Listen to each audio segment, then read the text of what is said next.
Olá amigos investidores, estamos de volta para mais um vídeo e no vídeo de hoje a gente vai falar sobre o Fiagro RZAG ou RZAG11 da Risa Asset. E a gente vai ler o relatório do mês de fevereiro que trata dos rendimentos pagos agora no mês de março e esse relatório está quentíssimo, saiu hoje, esse vídeo vai ao ar amanhã, ou seja, terça-feira, dia 26 de março. Mas antes de fazer a leitura do relatório propriamente dito, que a gente já está vendo aqui na tela, a gente vai passar para vocês algumas informações, alguns números importantes do fundo. No momento, o dividend yield correspondente às últimas 12 distribuições do fundo é de 16,96%, estúpidos 16,96%, quase 17%, lembrando que aqui é isento de imposto de renda. Mas só que esse valor tá tão bom assim exatamente porque o fundo está bem descontado no momento. Para vocês terem noção, o fundo está com um P sobre VP de 0,91, ou seja, 9% de desconto. Se a gente trouxer esse dividend yield para uma realidade onde o P sobre VP estivesse 1, ou seja, no preço justo, nem barato e nem caro,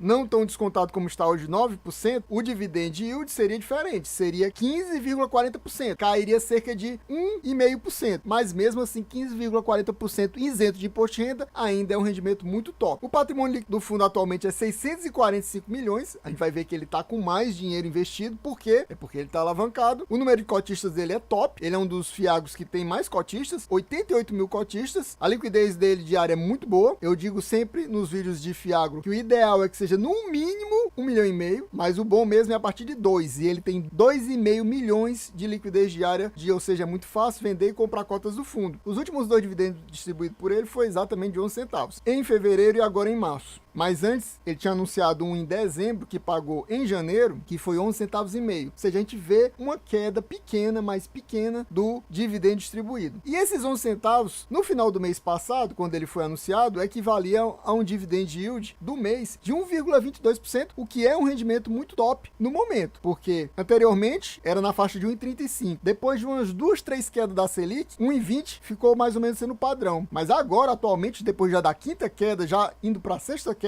o dividend yield médio que o pessoal está distribuindo é na faixa de 1,10, então 1,22 ainda está muito bom. Vamos ver se ele consegue manter, mas eu creio que não.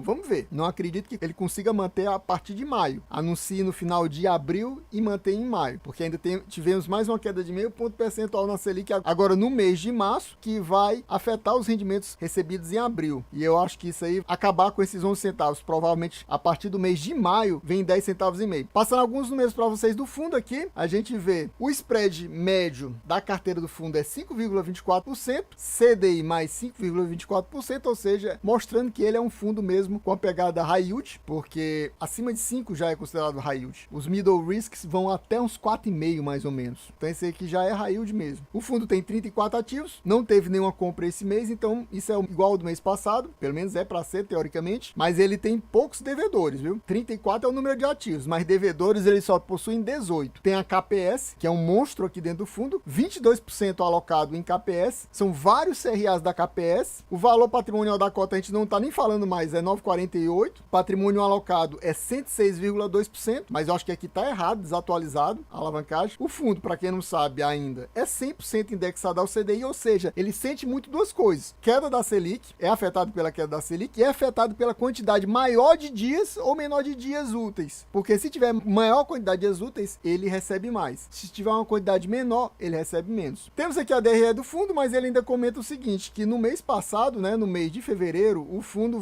teve uma variação na cota entre 9,22 a 9,1. Terminou fevereiro a 9,1. Atualmente, para vocês terem uma ideia, que eu não gostaria nem de comentar isso, mas vou comentar, ele está 8,60. 40 centavos abaixo, e olha que hoje teve um aumentozinho do valor. Tava na faixa 8,50, tava 50 centavos abaixo. Normalmente, quando se aproxima do final do mês, tem gente que faz esse tipo de negócio, começa a comprar cota para quando passa a data X vender, que não é um negócio muito interessante, mas tem gente que faz. Então por isso provavelmente essa valorização é tentando pegar os dividendos que vão ser anunciados no fim desse mês para vender a cota já no início do mês que vem. A gente tem aquele tipo de DRE bem fajuta, né, de apenas 2 meses e ultra resumida. Eu gosto sempre de falar que eu acho que no mínimo tem que ser 6 meses e o ideal seria 1 ano, mas aqui é ultra resumida, ó, total de receitas, total de despesa, resultado, pá, é muito rápido. Agora o detalhe, ele em receitas teve teve em janeiro 8.247.000 e em fevereiro 8.414.000. Como aconteceu isso? A gente não sabe, porque exatamente isso aqui é ultra resumido. A gente não sabe como funciona essa receita. Normalmente, fevereiro, na maioria dos fundos que são indexados ao CDI, o que aconteceu em fevereiro? Teve uma redução. Por quê? Porque em janeiro teve queda de meio ponto percentual na Selic, que afetou os rendimentos do mês de fevereiro, ou seja, era para ter tido uma queda em relação ao valor do CDI, já que é indexado a CDI. E em fevereiro teve 3 dias úteis a menos. Como eu falei para vocês, quanto menos dias úteis, menor a quantidade de receitas recebidas. Então, esse valor de 8.414 não faz muito sentido. Era para ter dado por volta de 8 milhões ou até menos, 7.900, 7.800. E deu mais do que no mês de janeiro, o que não faz o menor sentido. No final das contas, o que aconteceu é que ele praticamente, se você olhar o resultado, ou seja, o lucro do fundo no mês de janeiro foi praticamente igual ao de fevereiro. Diferença de 50 mil. E por isso ele conseguiu pagar exatamente a mesma coisa que tinha pago em janeiro. Em março, a gente não sabe o que vai acontecer. Como não faz muito sentido essa receita de fevereiro, pode ser que em março venha uma receita menor. Pode ser que ele tenha recebido de algum tipo de produtor mais dinheiro em fevereiro e, por exemplo, não receba no mês de março. Algum devedor que pague só trimestralmente, semestralmente, tenha pago em fevereiro e agora no mês de março não precisa mais pagar. E aí o resultado caia. Porque em março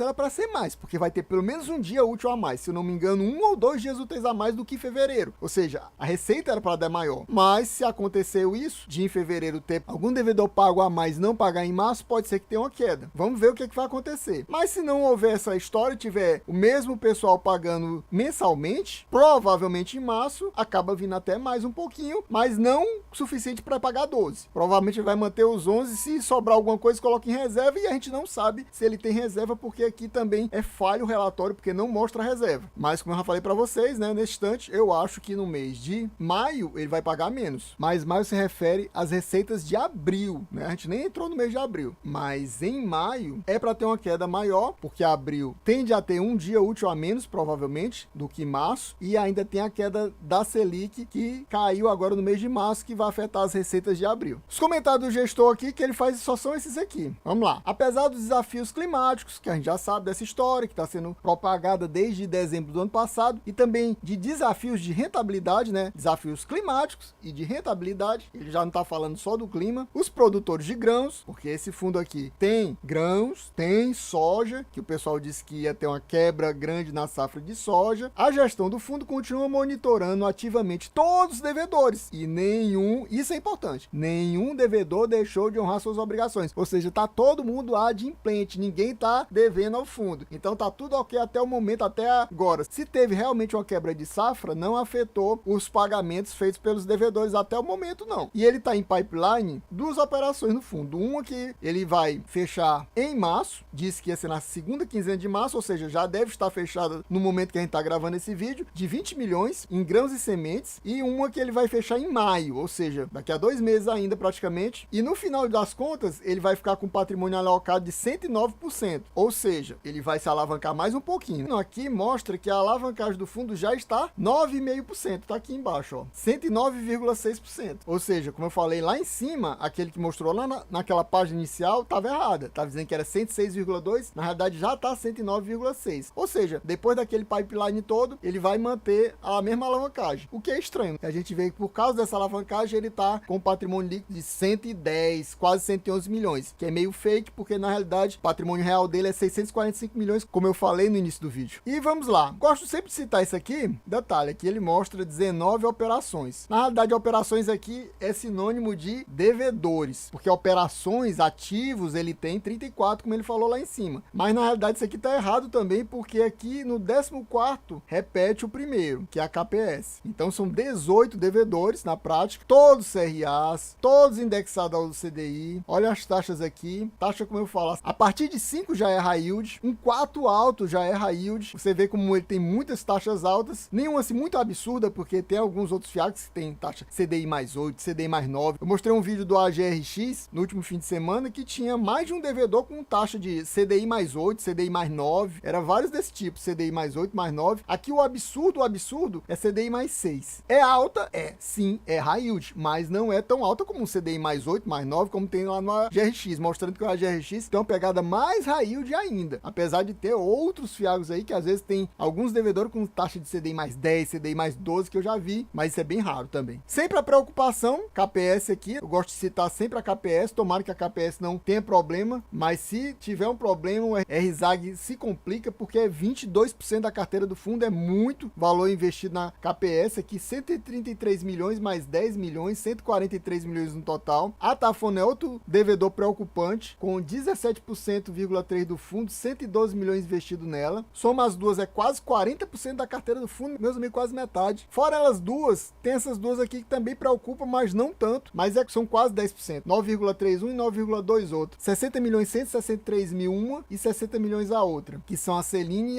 e o grupo MG. Os outros estão ok praticamente, apesar do ideal ser abaixo de 5, ainda ter esses três aqui acima de 5, mas bem abaixo desses outros 4 aqui. Eu queria que você me dissesse aqui nos comentários, você possui o RZAG 11 na sua carteira? Tá pensando em colocar na sua carteira? Tá pensando em aumentar a sua exposição ou tá pensando agora até em se livrar depois de eu ter lido esse relatório para você? Me diga aqui nos comentários pra gente trocar esse tipo de informação, trocar figurinhas. E meu amigo, não perca mais seu tempo de forma alguma. Deixa aquele likezão, se inscreva no canal, ative o sininho para receber as notificações dos próximos vídeos, porque a gente precisa bater a nossa meta, e agora a nossa meta atual para Free Agro são 400 views. Precisamos ter 400 views para a gente trazer no mês que vem, ou seja, no finalzinho do mês de abril, a leitura do relatório aqui do RZAG referente ao relatório do mês de março. Então, se você quer nos ajudar a gente trazer novamente, faça tudo isso que eu pedi, né? Se inscreva no canal, deixar comentário, deixar like, que a gente consegue bater essa meta. Então a gente vai ficando por aqui, espero que vocês tenham gostado. Quem gostou já sabe, né? Faça isso tudo que eu falei. É isso aí, valeu, até a próxima e fui!